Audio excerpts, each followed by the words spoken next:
Assalamualaikum warahmatullahi wabarakatuh. Baik, perkenalkan nama saya Anita Nufitriawati. Saya mahasiswa dari program studi S1 Keperawatan di Universitas Muhammadiyah Sukabumi. Di sini saya akan melakukan edukasi mengenai penyakit tidak menular. Penyakit tidak menular ataupun PTM adalah penyakit yang tidak menular dan bukan disebabkan oleh penularan vektor, virus, ataupun bakteri, namun lebih banyak disebabkan oleh perilaku dan juga gaya hidup. Nah, jadi pada penyakit ini yaitu penyakit yang tidak ditularkan dari orang ke orang, yang perkembangannya itu berjalan perlahan dalam jangka waktu yang panjang. Nah, penyakit ini yang disebabkannya oleh perilaku dan juga lingkungan yang tidak sehat. Nah, untuk PTM ini bukan disebabkannya oleh infeksi kuman, termasuk penyakit kronis degeneratif. Nah, contohnya itu seperti jantung, stroke, DM, kanker. Nah, yang seperti itu. Nah, untuk edukasi ini saya mengambil PTM pada PJK, yaitu penyakit jantung koroner. PJK yaitu penyakit jantung akibat penyempitan atau sumbatan dari lubang arteri koronaria ataupun pembuluh darah jantung yang menimbulkan rasa nyeri dada, biasanya mendadak di bagian dalam dari tulang iga atas kiri. Di sini ada faktor-faktor resiko terjadinya penyumbatan ataupun penyempitan pada pembuluh darah jantung. Contohnya seperti merokok, minum alkohol yang berlebihan, hipertensi, obesitas, DM, lemak darah yang tinggi, olahraga tidak teratur, dan juga stres emosional. Baik, yang selanjutnya yaitu ada tanda dan gejala pada PJK. Yang pertama ada nyeri dada sebelah kiri, sesak napas, mual, demam, keringat dingin, sering pusing, muka pucat, dan juga jantung berdebar. Nah, yang selanjutnya yaitu kita masuk kepada pencegahan primer, sekunder, dan juga tersier. Nah, bagaimana sih cara pencegahannya? Yuk tonton terus, awas ya, jangan di-skip. Nah, yang pertama yaitu primer.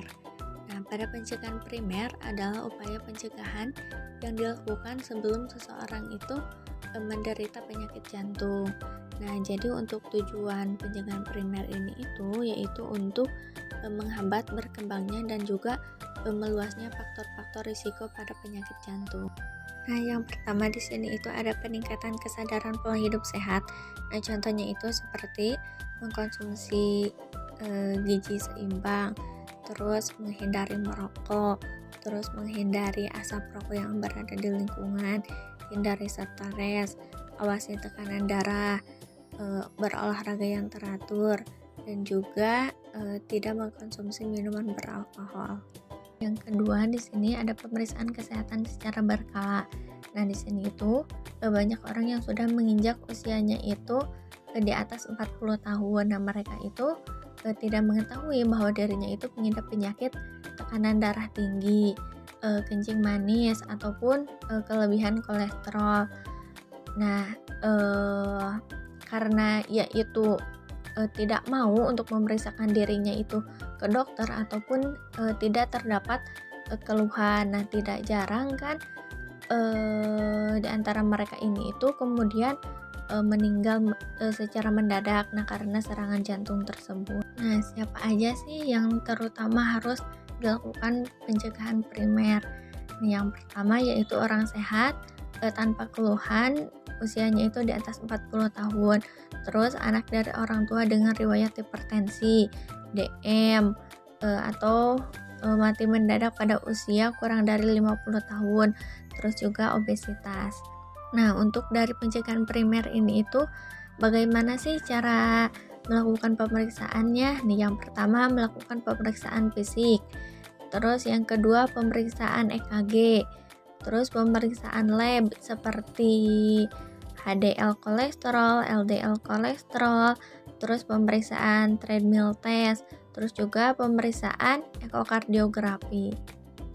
Nah, ya selanjutnya yaitu ada pencegahan sekunder, yaitu suatu bentuk upaya yang dilakukan oleh seseorang yang sudah menderita penyakit jantung. Nah, untuk tujuan dari pencegahan sekunder ini yaitu agar tidak terjadinya komplikasi lebih lanjut dan juga tidak merasa cacat di masyarakat dan juga status psikologis penderitanya itu menjadi cukup baik. Nah, apa sih kira-kira yang perlu dilakukan untuk langkah-langkah pencegahan sekunder ini? Yaitu yang pertama, pemeriksaan fisik yang lebih teliti untuk mengetahui kemampuan jantung dalam melaksanakan tugasnya. Terus yang kedua itu mengendalikan faktor risiko yang menjadi dasar penyakitnya. Yang ketiga, pemeriksaan treadmill test yaitu untuk menentukan beban ataupun aktivitas fisik sehari-harinya. Terus melakukan pemeriksaan lab secara rutin. Terus melakukan pemeriksaan EKG. Terus pemeriksaan angiografi koroner, yaitu untuk melihat pembuluh darah koroner mana yang tersumbat dan juga seberapa berat sumbatannya. Juga bisa mengikuti klub jantung sehat. Terus bisa melakukan terapi penyakit lebih lanjut, yaitu PTCA ataupun bedah pintas koroner. Nah, yang selanjutnya yaitu tersier, yaitu program rehabilitasi jantung adalah suatu proses pemulihan dan penyembuhan seseorang yang mengalami kelainan jantung ke tingkat yang optimal, baik secara fisik, mental, sosial, dan juga vokasional. Nah, pada pencegahan tersier ini terdapat 3 fase rehabilitasi jantung. Nah, di sini ada fase pertama. Nah, untuk tujuan fase yang pertama ini yaitu mengembalikannya kondisi, yaitu mengatasi akibat negatif dari tirah baring yang disebabkan karena sakitnya dan karena tindakan pembedahan. Nah, untuk target dari fase pertama ini yaitu mencapainya kapasitas aerobik 3 menit, yaitu mampu jalan 1,5 km selama 30 menit. Nah, kenyataannya tidak selalu tepat 1,5 km per 30, kadang kurang lebih. Nah, yang selanjutnya di sini ada fase kedua. Nah, tujuan dari fase kedua ini yaitu untuk menghindari progresivitas penyakit lebih jauh, yaitu dengan dilakukannya edukasi, evaluasi psikososial, vokasional, dan juga seksual. Nah, untuk target dari fase kedua ini yaitu mencapainya kapasitas aerobik 6 menit, yaitu mampu jalan 3 km selama 30 menit.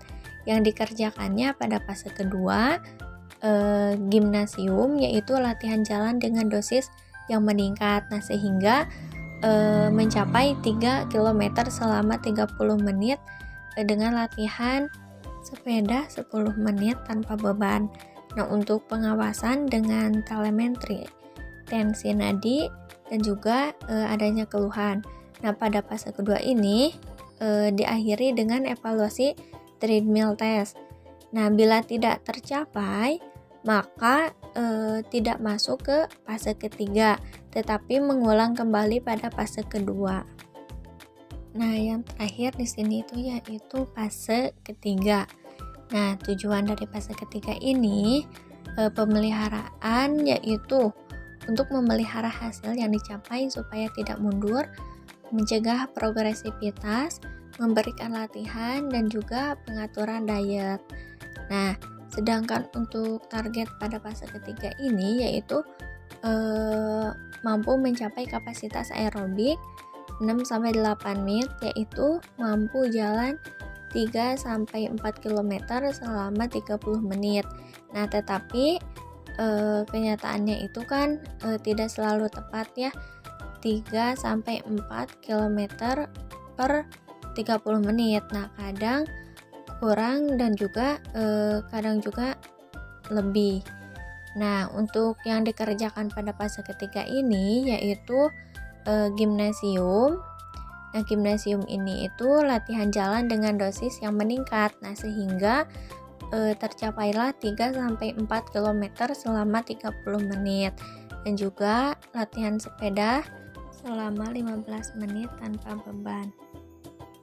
Baik, nah selanjutnya yaitu ada aktivitas pada rehabilitasi jantung. Nah, contohnya itu seperti dilakukannya latihan ROM, breathing exercise, ADL, latihan duduk, senam, latihan berdiri, latihan jalan, bersepeda dan juga penyuluhan. Mungkin hanya sekian materi yang dapat saya sampaikan. Mohon maaf bila ada kekurangan dan kelebihannya. Assalamualaikum warahmatullahi wabarakatuh.